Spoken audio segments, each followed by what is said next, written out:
Penasihat Khusus Presiden Urusan Pertahanan Nasional, Jenderal Purnawirawan Dudung Abdurrahman, mengungkapkan Presiden Prabowo siap bertemu dengan Forum Purnawirawan TNI yang mengusulkan pencopotan Wapres Gibran Rakabuming Raka. Dudung menyebut Prabowo menghargai aspirasi tersebut, tapi tetap menegaskan harus melalui jalur konstitusi. Presiden sangat bijak bahwa sesuaikan dengan jalur konstitusional saja, karena tidak bisa seorang presiden menjawab seperti itu. Bahkan beliau tadi akan memberikan peluang untuk bertemu dengan mereka-mereka, tidak ada masalah. Tentunya kan forum itu kan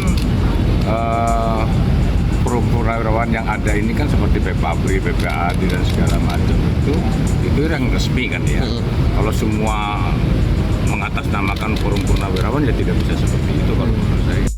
Sebelumnya, Forum Purnawirawan TNI Polri mendesak Majelis Permusyawaratan Rakyat untuk memakzulkan Gibran dan meminta reshuffle kabinet. Bahkan mereka menyoroti loyalitas aparat terhadap Presiden ke-7 Joko Widodo. Forum Purnawirawan TNI Polri yang mengajukan usulan pencopotan Gibran diisi oleh sejumlah perwira tinggi senior, termasuk 103 Jenderal Purnawirawan, 73 Purnawirawan Laksamana, 65 Purnawirawan Marsikal, dan 91 Kolonel. Beberapa tokoh yang menandatangani usulan tersebut antara lain Jenderal TNI Purnawirawan Fahrul Razi, serta mantan Panglima ABRI periode 1988 hingga 1993 Jenderal TNI Purnawirawan Tri Sutrisno. Sementara itu, penasihat Presiden bidang politik dan keamanan Wiranto menegaskan Prabowo tak akan gegabah dalam mengambil keputusan. Presiden disebutnya ingin mengkaji dulu isi tuntutan para purnawirawan.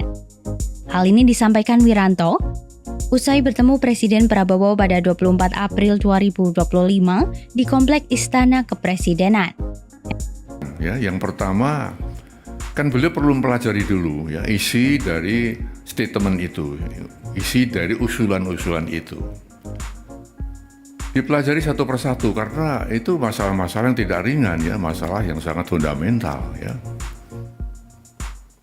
Lalu beliau juga kita lihat bahwa Presiden walaupun sebagai kepala negara, kepala pemerintahan ya, juga Panglima tertinggi TNI ya, istilahnya ya, mempunyai kekuasaan yang tak terbatas ya.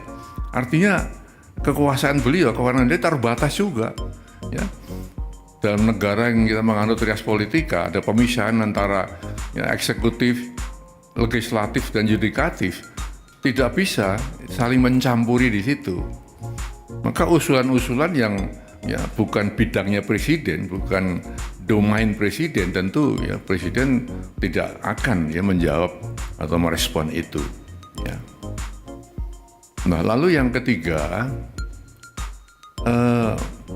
kebijakan presiden atau keputusan presiden atau arahan presiden ya tidak semata-mata ya muncul dari satu sumber. Ya. Presiden mendengarkan, tapi tidak hanya satu sumber kemudian presiden mengambil keputusan, mengambil kebijakan. Harus banyak sumber-sumber lain yang beliau dengarkan. Juga beliau mengambil keputusan bukan hanya fokus pada satu bidang, banyak bidang-bidang lain yang harus dipertimbangkan presiden sebelum mengambil keputusan.